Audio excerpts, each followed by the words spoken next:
اعوذ باللہ من الشیطان الرجیم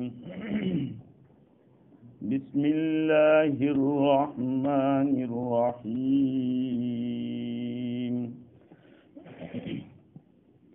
وَلَوْ أَنَّا كَتَبْنَا عَلَيْهِمْ أَنِ اقْتُلُوا أَنفُسَكُمْ أَوِ اخْرُجُوا مِنْ دِيَارِكُمْ مَا فَعَلُوهُ إِلَّا قَلِيلٌ مِّنْهُمْ وَلَوْ أَنَّهُمْ فَعَلُوا مَا يُوعَظُونَ بِهِ لَكَانَ خَيْرًا لَّهُمْ وَأَشَدَّ تَثْبِيتًا وَإِذًا لَّآتَيْنَاهُم مِّن لَّدُنَّا أَجْرًا عَظِيمًا وَلَهَدَيْنَاهُمْ صِرَاطًا مُّسْتَقِيمًا صدق اللہ العظیم۔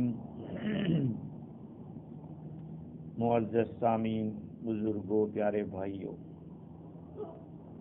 گزشتہ مرتبہ یہ گفتگو ہماری ہوئی تھی کہ اللہ تعالیٰ نے قسم کھا کر یہ فرمایا کہ آپ کا ایمان کامل اسی وقت ہو سکتا ہے جب کہ آپ اپنے تمام میٹرز میں حضور صلی اللہ علیہ وسلم کو جج بنا دیں، فیصل بنا دیں۔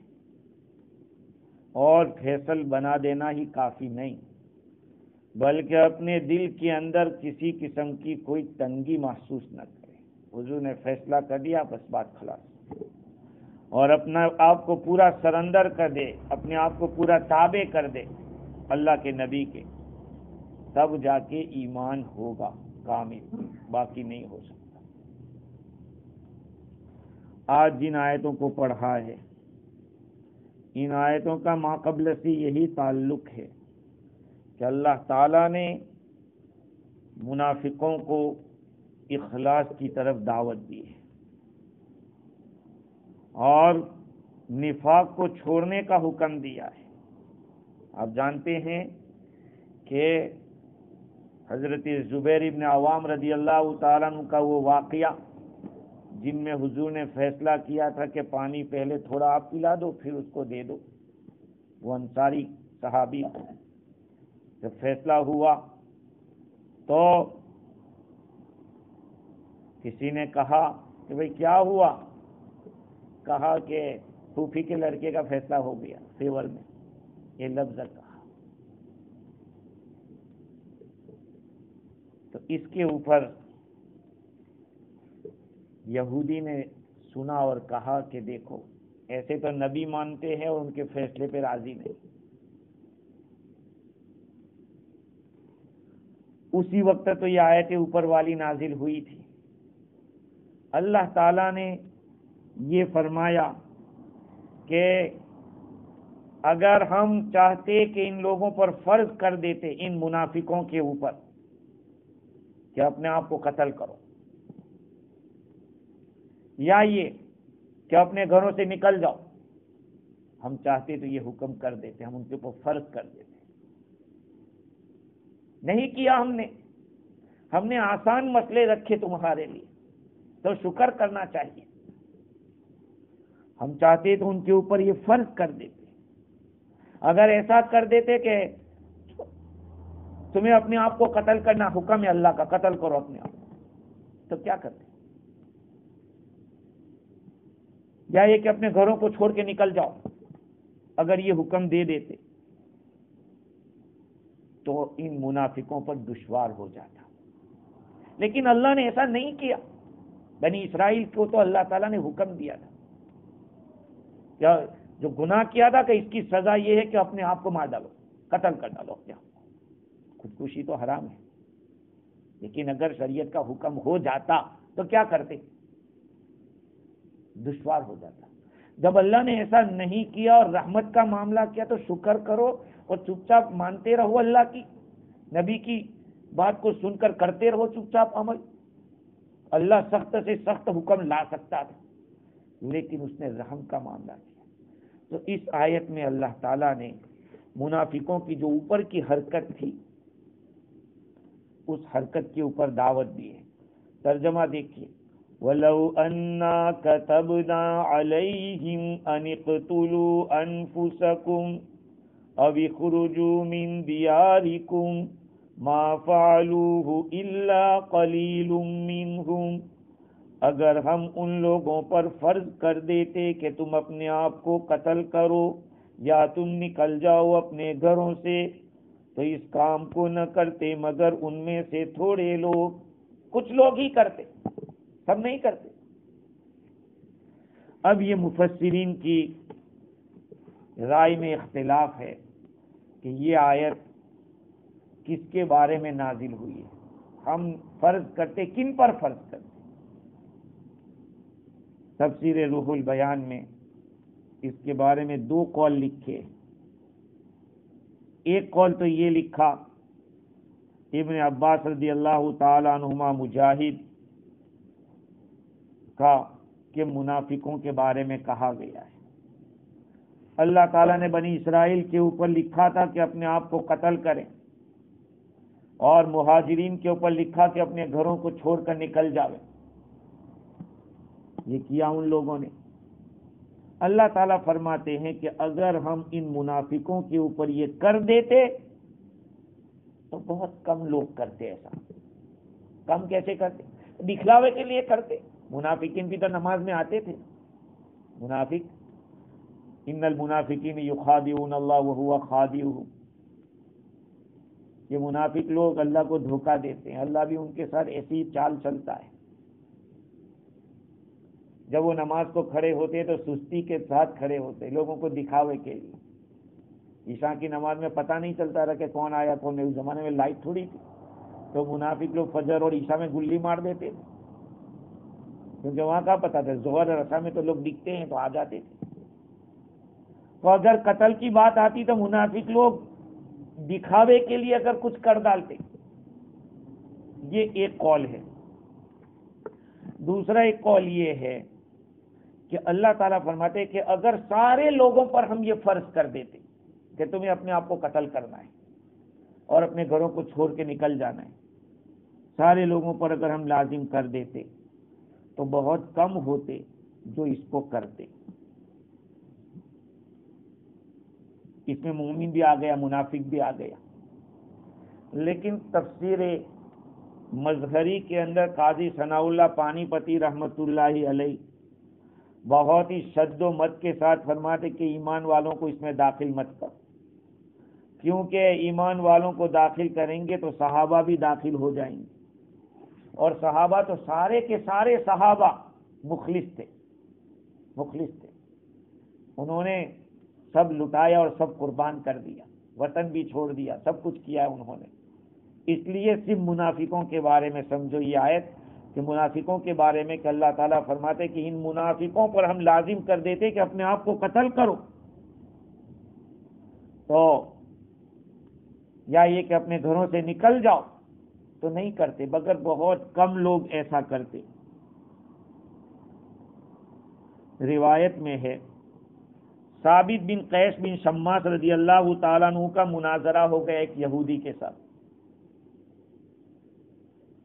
اور اس واقعے کی ابتدا اس طرح سے ہوئی کہ علامہ آلوسی بغدادی نقل کرتے ہیں حضرت زبیر بن عوام رضی اللہ تعالیٰ عنہ کے ساتھی کے ساتھ جو معاملہ ہوا کہ حضور صلی اللہ علیہ وسلم نے فیصلہ کر دیا کہ جاؤ زبیر، پھر تو تم پورا پلا دو اور بعد میں اس کو موقع دینا.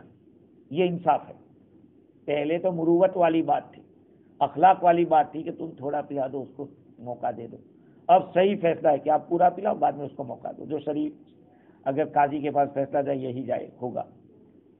جب باہر نکلے تو کسی نے دوسرے سے پوچھا، حضرت مقداد رضی اللہ تعالیٰ عنہ کے پاس سے گزرے تو پوچھا کیا ہوا بھائی، کس کے بارے میں، کس کے حق میں فیصلہ ہوا؟ اس نے کہا انصاری کے لیے. تو قال الانصاری، انصاری نے کہا کہ حضور کے پھوپھی کے لڑکے کے لیے فیصلہ ہوا. اس میں اشارہ تھا کہ وہ تو لڑکا ہے، ہم پھوپھی کا اس لیے کر دیا.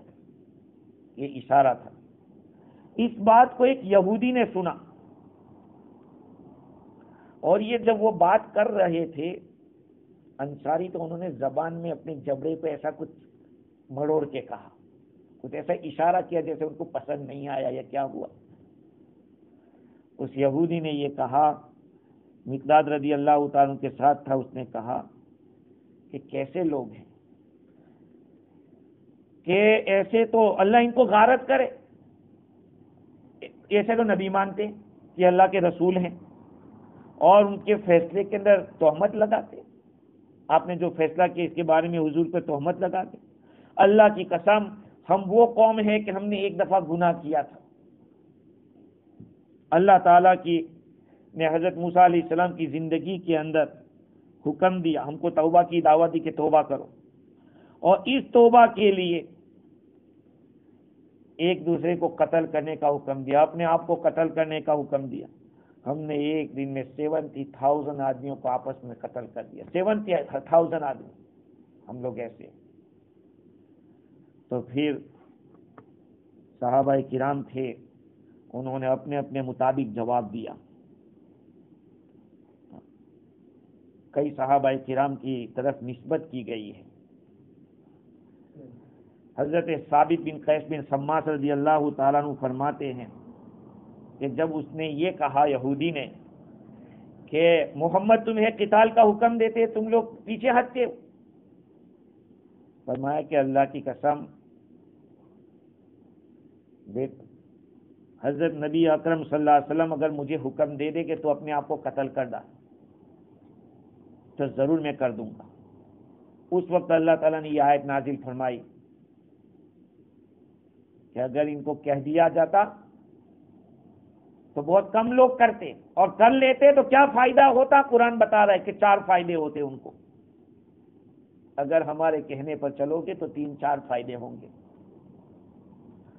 حضرت صدیق اکبر رضی اللہ تعالیٰ عنہ کے بارے میں ہے کہ جب آپ کے پاس یہ بات پہنچی تو آپ نے فرمایا کہ اگر اللہ کے رسول مجھے حکم دے دیں کہ اپنے آپ کو قتل کر دو تو میں کر دوں گا اپنے آپ۔ یہی بات ابن مسعود رضی اللہ تعالیٰ عنہ کی طرف بھی منسوب ہے۔ قاضی ثناء اللہ رحمۃ اللہ علیہ فرماتے ہیں حضرت عمر رضی اللہ عنہ، حضرت عمار بن یاسر رضی اللہ تعالیٰ عنہ، عبداللہ بن مسعود رضی اللہ تعالیٰ عنہ اور بھی کئی صحابہ کرام نے کہا کہ واللہ لو امرنا لفعلنا، اللہ کی قسم اگر ہمیں حکم ہوتا اللہ کے رسول کی طرف سے کہ اپنے آپ کو قتل کر دو، ہم کر دیتے، ہم سوچتے نہیں، اللہ کے نبی کا حکم ہے اس سے کر ڈالتے۔ حضور اکرم صلی اللہ علیہ وسلم کو جب اس بات کا پتہ چلا تو آپ نے کیا فرمایا؟ والذی نفسی بیدہ، اس ذات کی قسم جس کے قبضے میں میری جان ہے، ان فی امتی رجالا، میری امت میں کچھ لوگ ایسے ہیں کہ الایمان اثبت فی قلوبہم من الجبال الرواسی، ان کے دلوں میں ایمان مضبوط پہاڑوں سے بھی زیادہ مضبوط ہے۔ میری امت میں ایسے لوگ ہیں کہ جن کے دلوں میں ایمان ایسا ہے جیسے مضبوط پہاڑوں سے بھی زیادہ۔ وہ صحابہ کرام تھے، ہاں، دنیا کی کوئی طاقت ان کو ٹس سے مس نہیں کر سکی۔ کئی صحابہ کرام ہیں جن کے بارے میں پتہ چلا حضور کو تو آپ نے فرمایا کہ حضرت عمر رضی اللہ عنہ نے بھی کیا فرمایا تھا کہ واللہ لو امرنا ربنا بقتل انفسنا لفعلنا والحمد للہ لم یأمرنا، اللہ کی قسم اگر اللہ ہمیں حکم دیتے تو اپنے آپ کو قتل کر دو تو ہم اپنے آپ کو ضرور قتل کرتے، لیکن تمام تعریف اللہ کے لیے جس نے ہمیں یہ حکم نہیں دیا۔ اللہ تعالیٰ فرماتے ہیں کہ اگر ہم ان کے اوپر فرض کر دیتے، لازم کر دیتے کہ اپنے آپ کو قتل کرو، یا یہ کہ اپنے آپ کو اپنے گھروں سے نکال لو، تو اس بات کو نہ کرتے مگر ان میں سے تھوڑے لوگ۔ وَلَوْ أَنَّهُمْ فَعَلُوا مَا يُوعَظُونَ بِهِ لَكَانَ خَيْرًا لَهُمْ وَأَشَدَّ تَثْبِيتًا، اگر وہ لوگ کر لیتے اس بات کو جس کی ان کو نصیحت کی جاتی ہے تو یہ ان کے لیے بہتر ہوتا اور ان کے دین کو بہت زیادہ جمانے والا ہوتا۔ وَإِذًا لَآتَيْنَاهُم مِّن لَّدُنَّا أَجْرًا عَظِيمًا، اور تب تو ہم ان کو اپنی طرف سے بڑا اجر عطا فرماتے. وَلَهَدَيْنَاهُمْ صِرَاطًا مُسْتَقِيمًا، اور ہم ان کو سیدھے راستے کی توفیق عطا فرماتے. یہ 4 فائدے.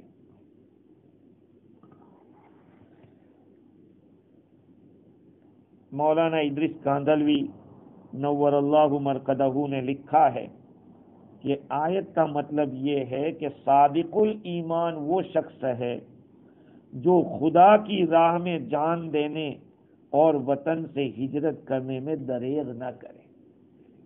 کیا فرمایا؟ صادق الایمان، سچا ایمان والا وہ ہے جو اللہ کی راہ میں جان دینے کے اور وطن چھوڑنے کے لیے ہجرت کرنا جس کو کہ پیچھے نہ ہٹے. آج ہم لوگ ہیں چلے کی بات کرتے اتنے میں گھبرا جاتے کہ کیسے جائیں گے. 3 دن کی بات ہوتی ہے تو گھبرا جاتے، حالانکہ وہاں کوئی کانٹا بھی چبھنے والا نہیں ہے اور کوئی رسوائی ہونے والی نہیں ہے، کوئی اہانت ہونے والی نہیں ہے. تعظیم ہی ہوگی، تکریم بھی ہوگی، خدمت بھی ہوگی، سب کچھ ہوگا. اس کے باوجود آدمی تھوڑا وقت دینے کے لیے تیار نہیں ہے. گشت کے لیے کہا جائے بھائی اتنے پیسے آ جاؤ، اس کو ہم سمجھتے نہیں کہ دین کا کام. اگر سمجھتے ہوتے تو ہم قربانی دیتے.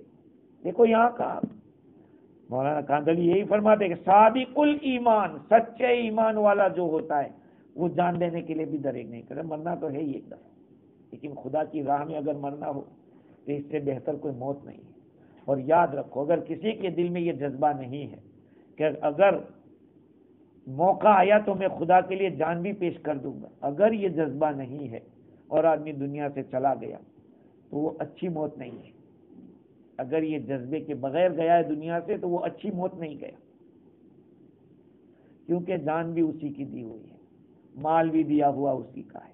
ہم تو اس کے بندے ہیں، اس کی مملوک ہیں. وہ چیز ہم کو استعمال کر لے اس کا کرم ہوگا. اللہ تعالیٰ فرماتے ہیں اگر وہ لوگ کرتے وہ کام جس کی ان کو نصیحت کی جاتی تھی. وہ نصیحت کیا تھی؟ اللہ کے رسول کی مانو، یہی تو نصیحت تھی. حکم ہے تمہارا ایمان کامل نہیں ہوگا جب تک کہ رسول کو اپنا فیصل نہ بنا دو. اس کا مطلب یہ ہے کہ نصیحت کہا گیا ہے اللہ تعالیٰ کی شریعت پہ چلنے کو نصیحت کہا. کیوں نصیحت کہا؟ مکلف کرنا، حکم دینا، اس کو نصیحت اس لیے کہا کہ اللہ تعالیٰ کے احکام وعد و وعید کے ساتھ ملے ہوئے. جہاں اللہ کا حکم ہوگا چلو گے تو وعدے پورے ہوں گے، نہیں کرو گے تو وعیدیں آئے گی. ترغیب و ترہیب ہے، کرو گے تو یہ ثواب، نہیں کرو گے تو یہ گناہ، یہ سزا ہوگی. ترغیب و ترہیب ہے. ثواب و عقاب ہے، سزا اور جزا دونوں کا تذکرہ ہے. کرو گے اچھی طریقے سے اللہ کے حکم پہ چلو گے تو جزا ملے گی، نہیں کرو گے تو سزا ملے گی. اسی کا نام تو نصیحت ہے. نصیحت میں کیا ہوتا ہے؟ آدمی کو سمجھایا جاتا ہے کہ یہ کرو گے تو فائدہ ہوگا، نہیں کرو گے تو نقصان ہوگا. اسی میں جس کو خیر خواہی کہا جاتا ہے. اللہ تعالیٰ نے 4 قسم کے فائدے بتائے. اللہ کے حکم پہ چلو گے تو 4 قسم کے فائدے ہوں گے. نمبر 1 لَكَانَ خَيْرًا لَهُمْ، کرو گے تو ان کے لیے بہتر ہے. کیا مطلب بہتر کا؟ دنیا اور آخرت کی خیر حاصل ہوگی. دنیا اور آخرت کی خیر اور بھلائی حاصل ہوگی اگر اللہ کے حکم پہ چلو گے، شریعت پہ چلو گے تو. اور اس کا بھی احتمال ہے کہ ان کو بہت زیادہ نفع، دوسری چیزوں کے مقابلے میں زیادہ نفع ہو اور زیادہ فضیلت حاصل ہو. اس لیے کہ لفظ جو خیر ہے، یہ خیر عربی لینگویج اور گرامر کے اعتبار سے سب سے زیادہ اچھے کے معنی میں بھی آ سکتا ہے. تو جو کرے گا اس کے لیے سب سے زیادہ فضیلت ملے گی اور سب سے زیادہ خیر ملے گی. دوسرا فائدہ کیا فرمایا؟ وَأَشَدَّ تَثْبِيتًا، ان کے دین کو جماؤ ہوگا، دین کو جماؤ ہوگا۔ اگر آپ نے کوئی نیکی کی اور پھر نیکی کی توفیق ہوئی، سمجھ لو کہ آپ کی پہلی نیکی قبول ہو گئی، اور پھر کرتے رہیں گے تو جماؤ پیدا ہوگا۔ اعمال کے ذریعے آدمی کو دین کے اندر جماؤ نصیب ہوتا ہے۔ یہ ہے اثبت و ابقا، دین کے اندر ثابت قدمی ملے گی، اس لیے کہ اللہ کا حکم حق ہے، حق ثابت ہے اور باقی ہے، اور دوسری چیزیں باطل اور زائد ختم ہونے والی۔ دوسرا معنی اشد تثبیتا کا یہ ہے کہ آدمی جب کسی عمل کو کرے گا، اس کو دوبارہ کرے گا، 6 بارہ کرے گا، 4 بار کرے گا، کرتا رہے گا تو اس کی وجہ سے اس میں جماؤ پیدا ہوگا۔ ایک نیکی دوسری نیکی کی طرف بلاتی ہے نا؟ کہتے ہیں پیسہ پیسے کو کھینچتا ہے، لوگ کہتے ہیں کہ پیسہ پیسے کو کھینچتا ہے، ایسے نیکی نیکی کو کھینچتی ہے۔ اگر آدمی نیکی پر آوے تو پھر نیکیوں کے دروازے کھلتے چلے جاتے، گناہ سے گناہ پیدا ہوتے ہیں۔ ایک گناہ ہوا تو پھر شراب پینا گناہ ہے، حرام ہے، اس شراب پینے سے بہت سارے دروازے گناہ کے کھل جاتے ہیں، آدمی زنا بھی کر لیتا ہے، کیا نہیں کر لیتا، لیکن ایک ہی نہ گناہ کو دیکھ لو، کہتے ہیں 9 گناہ، اس میں کوئی گناہ نہیں، ارے اس میں 9 گناہ ہے، کتنے گناہ ہوتے ہیں؟ 9 گناہ ہوتے ہیں۔ خیر، تو آدمی نیکیاں کرے گا تو جماؤ پیدا ہوگا۔ ہاں، آپ ایک کام کرو اچھا اور کرتے رہو، آپ لوگوں کو دعوت دیتے ہو جائیں کہ یار بہت اچھی چیز ہے جو یہ کام کر رہے ہیں، بہت اچھا ہے، اور اسی سے آدمی کا ایمان بڑھتا ہے، اسی سے آدمی کو پختگی نصیب ہوتی ہے۔ انسان اولاً کسی بھلائی کے حاصل کرنے کو تلاش کرتا ہے کہ مجھے کوئی بھلائی نصیب ہو جائے، جب وہ بھلائی کی جب اس کو حاصل ہو جاتی ہے تو پھر وہ کوشش کرتا ہے کہ یہ میرا عمل بن جائے، ہے کہ نہیں؟ کسی نے آپ کو بتا دیا کہ ہر نماز کے بعد، یا یہ بتایا کہ جمعہ کے دن 7 ٹائم صبح سورہ اخلاص، 7 ٹائم سورہ فلق اور 7 ٹائم سورہ ناس پڑھے گا جو آدمی، اللہ تعالیٰ آئندہ جمعہ تک اس کو پریشانیوں سے محفوظ رکھے گا۔ یہ روایت ہے عائشہ رضی اللہ تعالیٰ عنہا کی، ابن سنی نے لکھا ہے اس کو۔ اب ایک آدمی نے پڑھا تو پھر کیا ہوگا؟ سوچے گا کہ پھر دوبارہ آئندہ پھر میں بھولوں نہیں، پڑھتا رہے گا، اس سے آدمی میں جماؤ وہ اشد تثبیت، دین میں ثابت قدمی نصیب ہوگی۔ وَإِذًا لَآتَيْنَاهُم مِّن لَّدُنَّا أَجْرًا عَظِيمًا، اور تب تو ہم ان کو اپنی طرف سے اجر عظیم عطا فرمائیں گے۔ اللہ تعالیٰ نے اس بات کو بیان کرنے کے اندر بہت ہی زیادہ قوت سے کام لیا ہے۔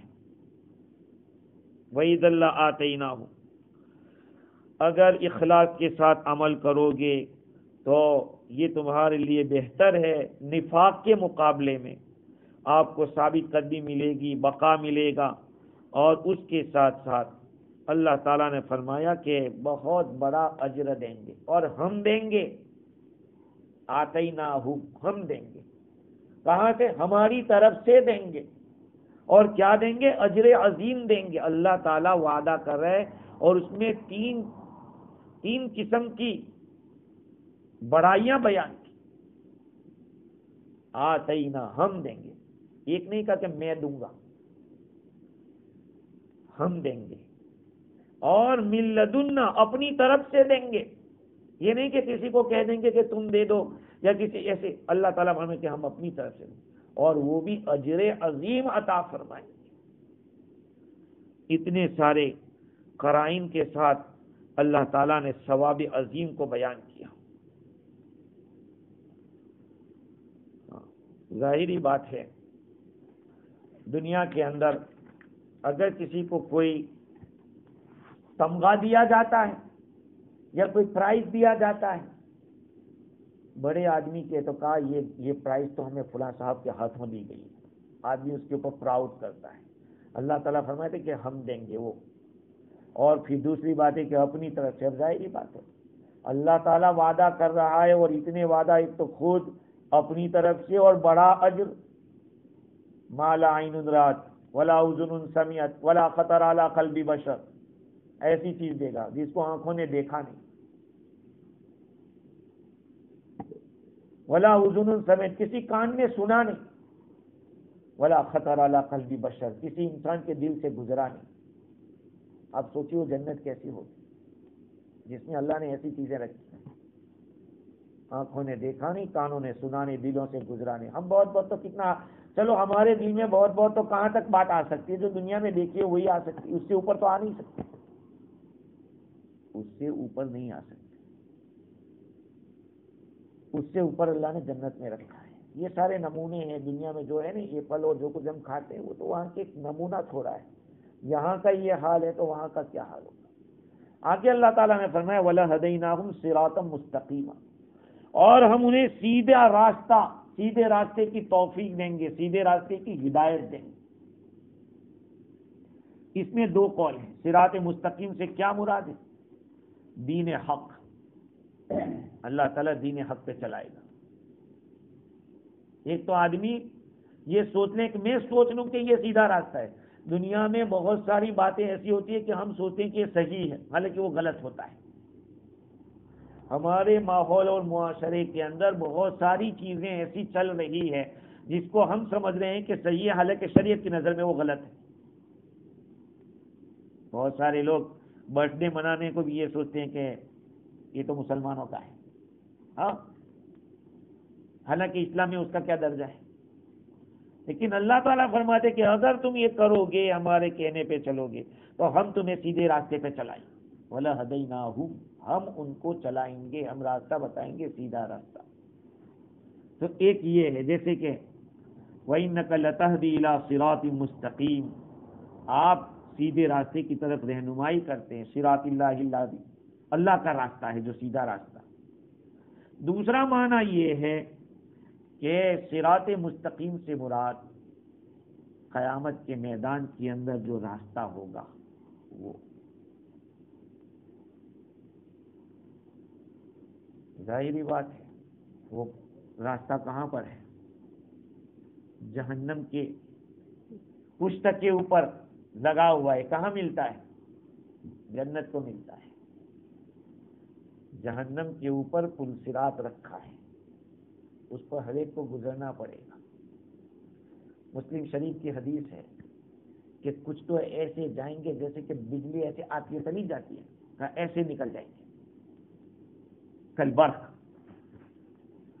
اور کچھ کر رہی ہوا کی طرف، کچھ لوگ کطائر پرندے کے اڑنے کی طرح چلیں، اور کچھ لوگ ایسے ہوں گے جیسے کہ لوگ دوڑتے ہیں، انسان جیسے دوڑ کے چلتا ہے، اور بعض تو ایسے ہوں گے جو گھسیٹتے گھسیٹتے دھکا دیتے دیتے، ارے ایسے بھی نکل جاوے تو ٹھیک ہے، ٹھیک ہے کہ نہیں، ایسے ہوں گے کچھ۔ لیکن یہ راستہ پار کر کے جانا کہاں ہے؟ جنت۔ تو دوسرا مطلب راضی نے یہ لکھا ہے کہ وہ راستہ جو قیامت کے میدان میں ہے، اللہ تعالی نے چونکہ اجر عظیم کے بعد اس کا تذکرہ کیا ہے، کیا فرمایا؟ ہم ان کو اپنی طرف سے اجر عظیم دیں گے اور سیدھے راستے پہ چلائیں گے۔ تو اجر عظیم کے بعد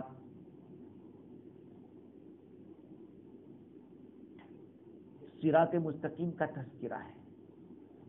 اگر صراط مستقیم سے دین حق مراد لیتے ہیں تو دین حق پہلے ہوتا ہے پھر ثواب ہوتا ہے، سمجھے؟ کچھ پہلے دین ہوتا ہے، دین پہ چلو گے تو پھر ثواب ملے گا۔ یہاں پر ثواب کے بعد دین کی بات کرنا، اس سے بہتر یہ ہے کہ یہاں قیامت کے میدان میں جو پل صراط ہوگا اس کو مراد لیا جائے۔ اور اس میں کوئی شک نہیں میرے بھائیوں، یہ اللہ کا قانون ہے۔ اخلاص کے ساتھ اگر ہم لوگ عمل پہ آ جائیں، اللہ تعالیٰ دروازے کھولتا ہے۔ ایک حدیث ہے جس کو علامہ آلوسی بغدادی رحمۃ اللہ علیہ نے حضرت انس رضی اللہ تعالیٰ عنہ کے حوالے سے نقل کیا۔ رسول اللہ صلی اللہ علیہ وسلم نے ارشاد فرمایا، من عمل بما علم، من عمل بما علم، جس آدمی نے عمل کیا اس پر جس کا اس نے علم لیا، اپنے علم پر جو عمل کرے گا، علمہ اورثہ اللہ تعالی علم ما لم یعلم، اللہ تعالیٰ اس کو ایسا علم دے گا جس کو وہ نہیں جانتا ہے۔ ہاں، آدمی نے جب سن لیا کسی بات کو، عمل کی بات کو سن لیا، آپ نے اس کو زندگی میں عمل میں لا دیا، ایک دفعہ کیا، 2 دفعہ کیا، یہ علم آپ کے پاس رہ گیا۔ اللہ تعالیٰ اس کی برکت سے آپ کو ایسا علم دیں گے جو آپ نہیں جانتے۔ ہاں، یہ اللہ کا قانون۔ ایسے ہی شریعت کے چلیں گے، حضور صلی اللہ علیہ وسلم کے طریقے پہ ہم آئیں گے تو اللہ رب العزت یہ ساری خیریں عطا فرمائیں گے۔ جہاں پر 4 کا تذکرہ ہوا ہے، حالانکہ یہ 4 خیر تو بنیادی ہے، جس کے نیچے کتنی خیریں چھپی ہوئی ہیں، سمجھ رہے ہیں؟ تو اللہ تعالیٰ فرماتے ہیں وَلَهَدَيْنَاهُمْ صِرَاطًا مُسْتَقِيمًا۔ اس کے بعد جو آیت ہے، اس آیت کے اندر اللہ تعالیٰ نے اللہ اور اس کے رسول کی اطاعت کے اوپر جو انعام دینے کا وعدہ کیا ہے، واقعتاً بہت ہی قیمتی وعدہ ہے۔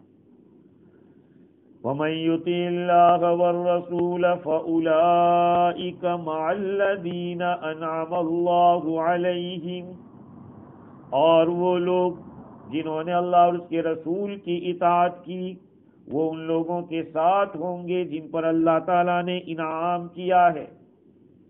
وہ کون ہے؟ من النبیین والصدیقین والشہداء والصالحین، یعنی انبیاء کرام علیہ السلام کے ساتھ، صدیقین کے ساتھ، شہداء کے ساتھ اور صالحین کے ساتھ۔ وحسن اولئک رفیقا، بڑے بہترین دوست ہیں یہ لوگ۔ وحسن اولئک رفیقا، ذالک الفضل من اللہ، اور یہی اللہ تعالیٰ کی طرف یہ فضل ہے، اللہ تعالیٰ کی طرف سے ہے۔ تو دیکھیے، اطاعت الہی اور اطاعت رسول، اللہ اور اس کے رسول کی اطاعت، یہ ایسی چیز ہے کہ آدمی کو دنیا اور آخرت کی سرخروئی دلاتا ہے۔ آج ہم لوگوں نے اسی کو چھوڑ کے جو دنیا کے اندر ذلت اور پسپائی دیکھی ہے، امت مسلمہ کو آج جو لوگوں کے سامنے رسوا دیکھ رہے ہیں، اس کی بنیادی وجہ یہ ہے۔ کوا چلنے گیا ہنس کی چال، اپنی چال بھول گیا۔ کوا چلنے گیا ہنس کی چال، اپنی چال بھول گیا۔ آج ہم غیروں کے طریقے پر چلنے گئے اور اپنا ہی بھول گئے، ہمیں اپنا ہی نہیں یاد آ کہ یہ ہمارا ہے یا دوسروں کا ہے۔ اتنا برا حال ہوا کہ دوسروں کو ہم نے سینے سے لگا لیا اور اپنے کو سوائسائڈ پہ کر دیا۔ اس لیے میرے بھائیوں، قرآن کو سمجھیں، کوشش کریں اور اپنی زندگی میں لانے کی فکر کریں۔ سن لیا وہ تو ہو گیا، چلو، لیکن اب زندگی میں لائیں گے کب؟ ہر بات کو کوشش کرو، ہر سنت کو پوچھ کے کرو۔ اللہ تعالی ہم سب کو عمل کی توفیق عطا فرمائے۔ وآخر دعوانا الحمدللہ۔